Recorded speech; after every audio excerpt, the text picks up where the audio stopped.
Okay, so we're going to be looking at the pen tool in Adobe Illustrator. This tool is really good for creating very complex shapes, a little bit like the ones that we've got down here. And we're just going to be going through the basics of it. It is going to take a little bit of practice for you, but hopefully, you know, if you study this outside of sessions and keep practicing with it, you'll be able to create pretty much anything that you want using this tool and create some really interesting vector graphics.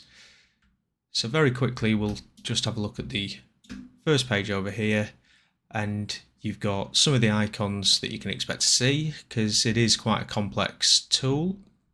It's got a few little handy little notes next to little icons next to the your mouse cursor as you're using it. There are some modifier keys here. This is available for you on your Canvas page, so you can download this and just keep this as notes really. And if you want to add this to your PowerPoint, your research PowerPoints, you can do. So the way in which you can use this this Illustrator file is just drawing directly onto it using the pen tool, and I've provided some examples of how to approach each of the shapes. These are straight paths, and I'll talk more about that when we start actually doing it. Then we've got some simple curves that you can achieve relatively quickly, providing you're confident with handles and that sort of stuff. And then finally, a little bit of practice for you. I've provided an example of one here. Say provided, I haven't made this. This is something that I found online, but it works really well, and it's been made excellently. So I've had a go at it myself, and it works really well. Okay, so let's just get into it. We're going to start on pen tool 1, and this is just straight lines using the pen tool. So you can come up here. If you can't see it, I've got the anchor point tool highlighted at the moment, but you should see two pen nibs, two fountain pen nibs, one with a line coming out of it, one without. We're going to be focusing on the one without for now. The other one's called the curvature tool, and it's really great in certain situations, but for now it's just best to just become accustomed with the standard pen tool. Okay, shortcut for that's P as well. So this AI file does have two layers. It's got the master layer in the bottom right, and it's got the user layer. Just make sure you've got the user layer selected. Everything else is locked down, so you don't need to worry about moving any of the examples out of the way. So the nice thing about this is, I'm just going to turn my smart guides off for this so they're not getting in the way. So the nice thing about this is, if you're brand new to using the pen tool, you can just look for the edges that you feel most comfortable going for and then just click. So with straight lines, you are never clicking and dragging. You're never pulling handles out like that. So with these, we're just going to click at the areas we want our anchor points to be. By clicking, you'll set an anchor point. So let's do that now. In fact, I'm going to zoom in so you can see this nice and clearly. I'm going to try and get as close to the edge as I possibly can, and I'm just going to click. And with that, I've got a line attached to my mouse cursor now, which, as you can see, is the pen icon. An anchor point's been created, which is this little square here, and I'm just going to make another one there, click, and another one there, click. So a couple of things have happened here that you may run into yourself, and these are annoyances that historically have annoyed students, and they've not really understood what's happening. So first things first, we'll just look at what this line is, how to end the path once we've finished with our shape. So it doesn't ask for a bottom fill. We could go ahead and click over here, and you'll see the little circle appear on my mouse cursor to indicate that we're about to make a closed path. Currently this is an open path. But if you just want to end it there, if you ever have reason to keep it as an open path, you can just press escape, and that will remove that. Another way of doing it, and not just Control Z there, so I can just click back in. Another way of getting out of it is to hold the Control key. That'll temporarily give you your direct selection tool, give you access to the direct selection tool, and you can just click anywhere and that will deselect it for you as well. Okay, and we've made our path. Wonderful. But we've got this grey triangle here. So what Illustrator is trying to do, if you look up in my top left hand corner here, it's applying a blue stroke, so the blue line, that's my stroke there. It's applying a blue stroke to it, but it's also applying a grey fill to it. And Illustrator will try and fill open paths, regardless of whether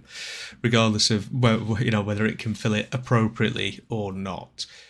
Just as a very, very quick example, if I was to do a zigzag like this, it will start to try and fill it in a very, very strange way. Okay, so that's what's happening here. So best practice is always turn off your fill before you start using the pen tool, and you can turn it off by clicking on the little down arrow here and just clicking on the red line. That equals none, no fill. And there we go, we've got our little open triangle there. So next we'll go for a closed path. So as you can see, we've just done an open path there. We're going to do a closed path now here in exactly the same way, and you can start at any point. I'm going to hit P for my pen tool, and I'm just going to click. Remember, I'm not dragging at all, I'm just clicking.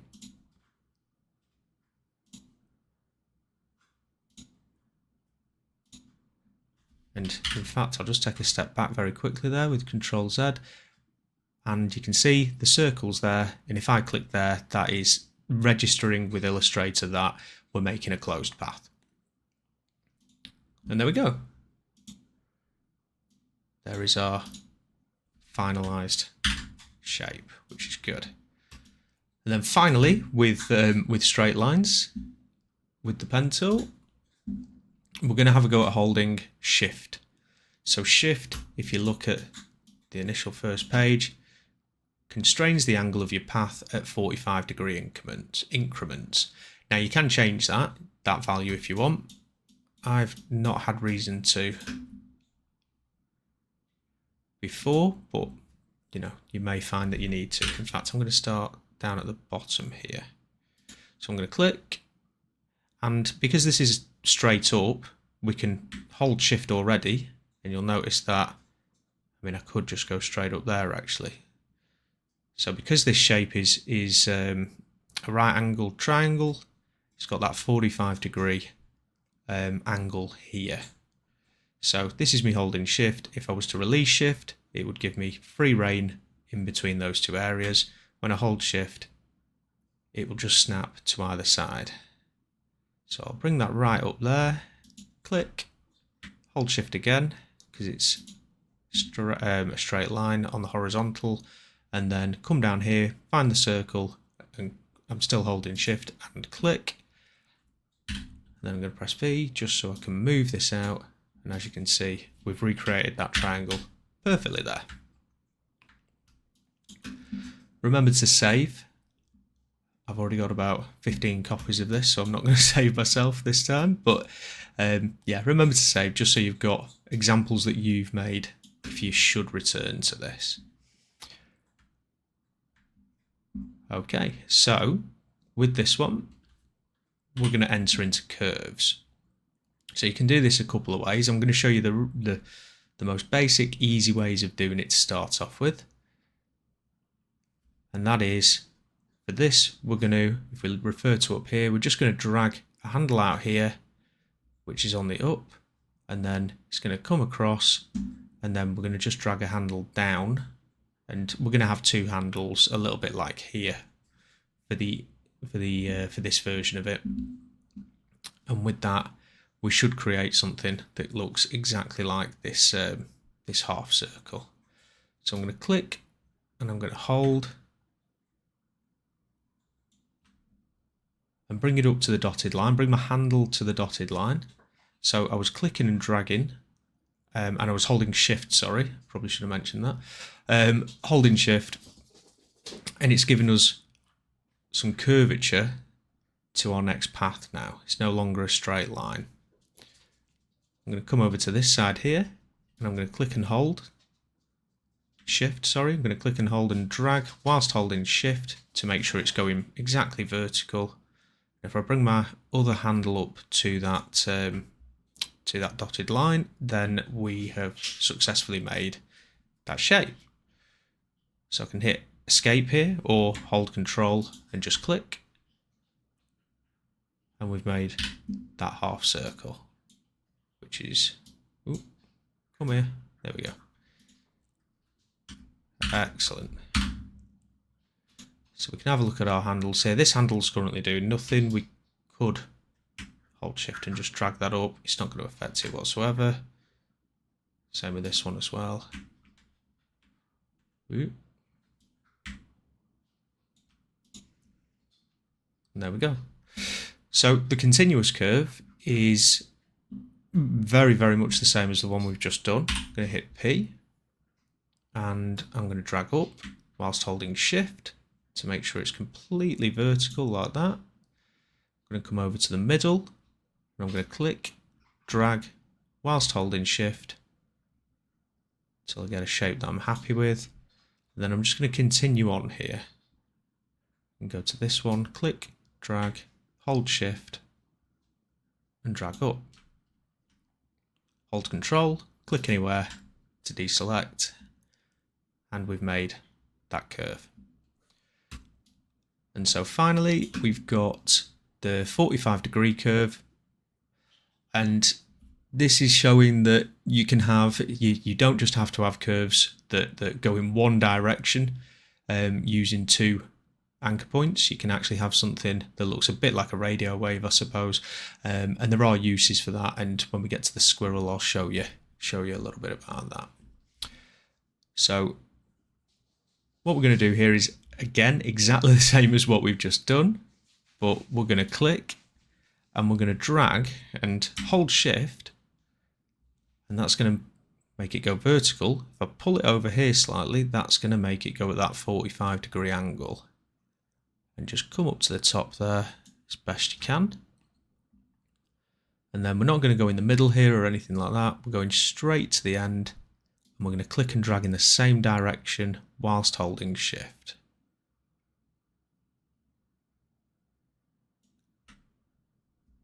Hold control, click to deselect. V for my selection tool. And that's looking pretty good.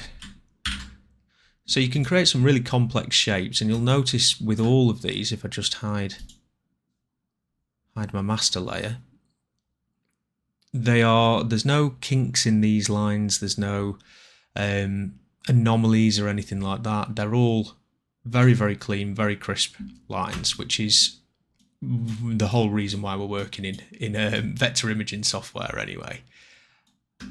So the third stage is a bit of a step up. It might be a bit of a jump here.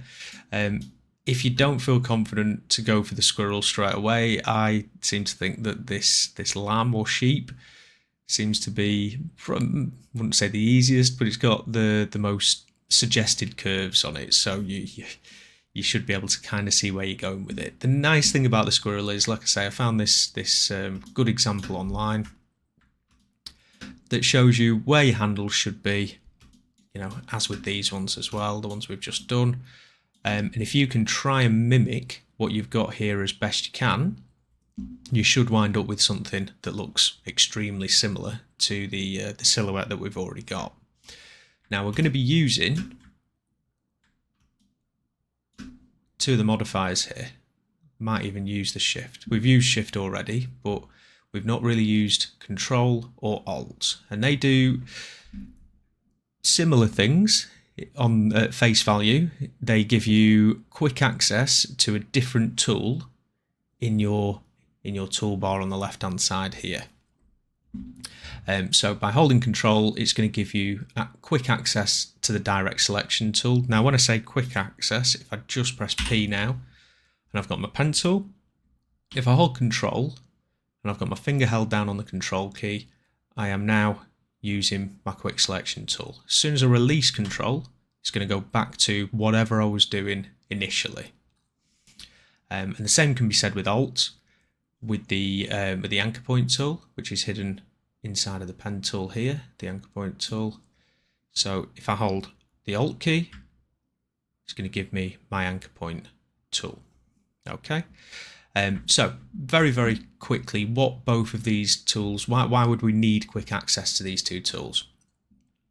So the quick selection tool, when we are mid-flow using the pen tool, and perhaps we're in a position where this leading handle here, so you've got your leading handle, and this is your handle that regulates what you've just made. The leading handle might be too big for a scenario, it might be too small, we might just need to alter it on the fly. So we can do that by holding control, going to our quick selection tool and just dragging, and you'll notice it will squash and stretch it independent of the other handle, but it won't break it. They will always stay in line with each other. And that can be handy in certain situations. So if I do bring that really close in like that, I've got less of a curve now, and I can make different shapes using that. Okay.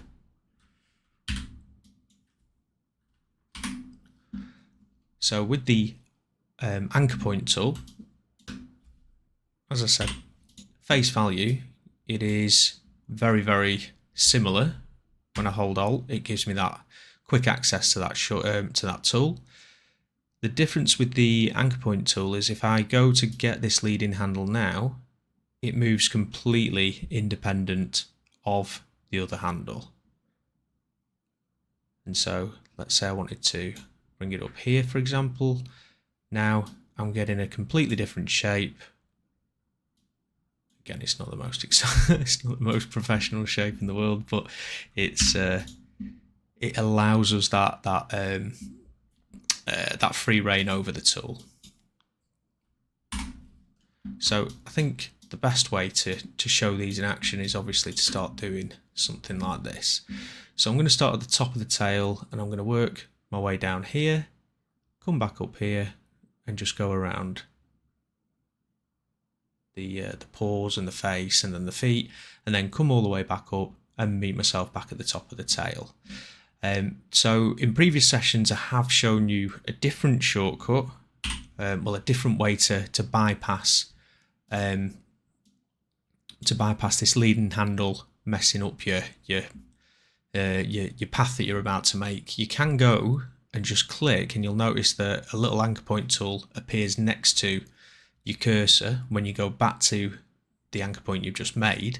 If you were to click that, it just removes that leading handle and gives you complete free reign. Now, the only issue with this is you can get some strange anomalies with it, and you can get some of these quite I mean, sometimes you might need something like this, but it looks quite unsightly if that is if those sorts of joins are all over a very smooth vector like this.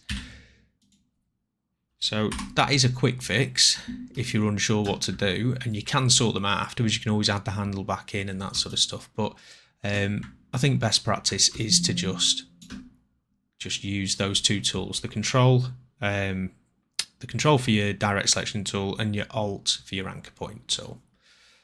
Okay, so I'm going to stop talking and I'm going to have a go at making this. So I'm going to try and mirror exactly what is being done on the left hand one.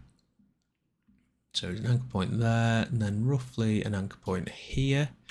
Now I'm going to hold shift there because it's a vertical, and the leading handle is much larger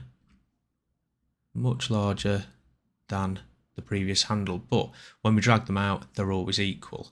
So with this one, it's going to be a control for the direct selection, and I'm just going to pull that down whilst holding shift, because if I don't, I'm at risk of falling down here. I'm just going to put it about there.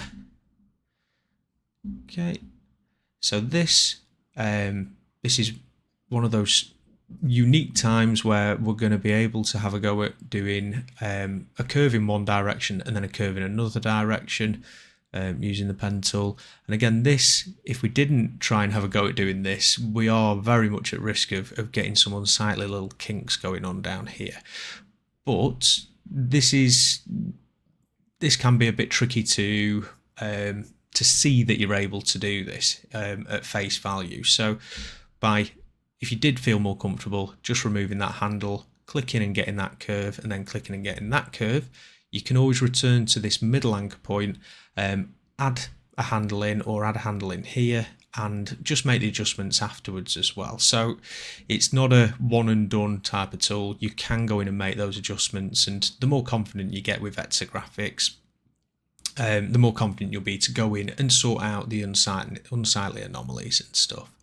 Okay, so I'm going to click and I'm going to drag down, because that is the only way that I can really do this, and that looks pretty good. But if we look at our tutorial area, both handles are pointing upwards. So in this case, we're going to use our anchor point tool. Holding Alt, drag that up, hold Shift so that it's perfectly straight, and I'm just going to bring it to about here, I think. Very good. So what have we got next? We have got a very, very slight, so this is a very obvious curve, but there's a very slight curve in the opposite direction there as well. So if we click and hold up like that, and again, the back isn't perfect, so we can have a look at that shortly, but the top's looking pretty good there. So I'm going to release that, and I'm going to hold Alt to break the guides, and I'm just going to bring this down to about here. And whilst we're here, I think I'm just going to, no, I'm not, I'll do that one afterwards. So I'll come back and I'll sort this bit out afterwards. It might just be a case of bringing one of those handles a little bit forward. But for now, we're going to go for this one. So we'll go to the top here, and it doesn't look like we're particularly dragging, going to make any alterations to these handles. I'm just going to come down to this one and drag straight down to about there, and then we're in that position where the path is inevitably going to go through the head. So we're going to break, take that, bring it up to as horizontal as you can get it, and then hit Shift, hold Shift, pull it out a little bit, and then we're going to go right down to where I imagine his nose would be. Holding Shift once again, bringing that down to where his mouth is. Now it looks like I shouldn't really need to pull any handles out here, but it is good practice just to pull them out anyway, because we're going to need those handles for this next curve as well. Okay. Okay, so we'll bring it to about here, and then we're going to break that, bring it down, holding Shift, bring it quite far down there, I think. Top of the paw, dragging it out to about there, and then we're going to hold Control this time for our direct selection tool, holding Shift and just bringing it back in. Down to the bottom of the paw, and we're going to pull left this time. Okay, to about there, hold Control, bring that in whilst holding Shift. I think I need to hold Control on this one as well and pull that back in. There we go.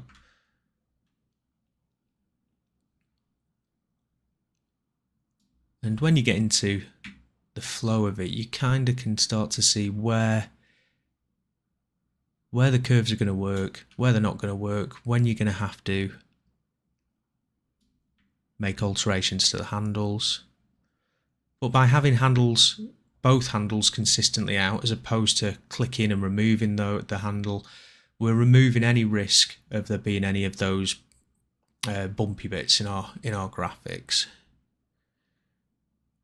So I'm just going to pull that to about there, and then holding Alt, anchor point tool, bring that right down here. There's a little bit, so we've got a curve going that way, but then it curves back just at the bottom there. So let's see if we can do that one. And it's worked out pretty well, actually. That's good. This is going on the horizontal to about here. I'm going right down to the bottom of the foot now. Holding Shift. There we go. Let's hold Alt again to break those handles. Hold Shift to make sure it's completely horizontal. And we're only coming out about that far with this one. We're going to go just before the curve. I'm going to hold Shift here before I click. And I'm going to continue to hold Shift, and I'm going to bring that right out there. But we've got to be wary of bringing this one back in as well. There we go. About there. So we'll go to the back of the tail now, holding Shift, getting that curve nice, and then just to the point before the large curve takes place, we'll hold Shift again, come to about there.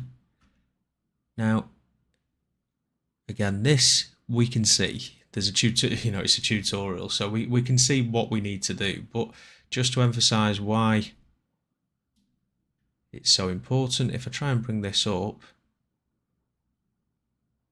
if I just zoom in on that, you'll notice we're not getting the curve that we want, and that is just down to the length of this handle. We need this bit to be brought up so that it's going to curve a little bit better. So I'll just zoom out again, take a step back, hold Control and Shift, and bring this. Oh, can't even see how far I have to go now. Let's zoom out a bit. There we go. Might have gone a bit too high there. Just bring that down. Okay, and we're going to try this again.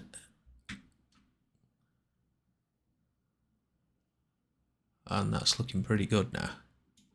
And again, these are all things that if you don't get it right and you just want to get the whole thing done, you can absolutely come back in afterwards and mess with the handles until you get the shapes that you want. So we've got another break here, so let's hold Alt, click and drag that up. And what I'm doing here is not trying to go into the grey, I'm just trying to line it up with the grey. And the length, again, will probably be the bit that when you're not working on a tutorial like this, that you might have to come back in and do the trial and error. But a rule of thumb is try not to go into the thing that you're trying to trace around. And so this is our final one. You'll see the circle there, and we're going to click.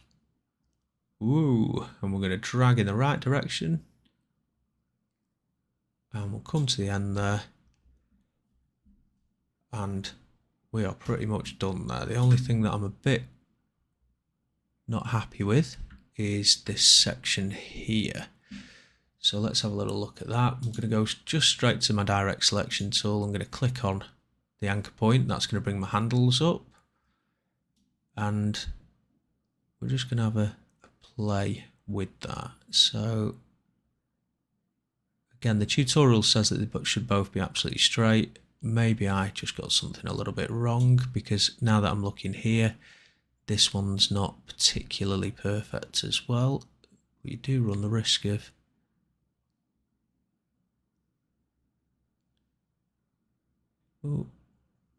and that is looking good.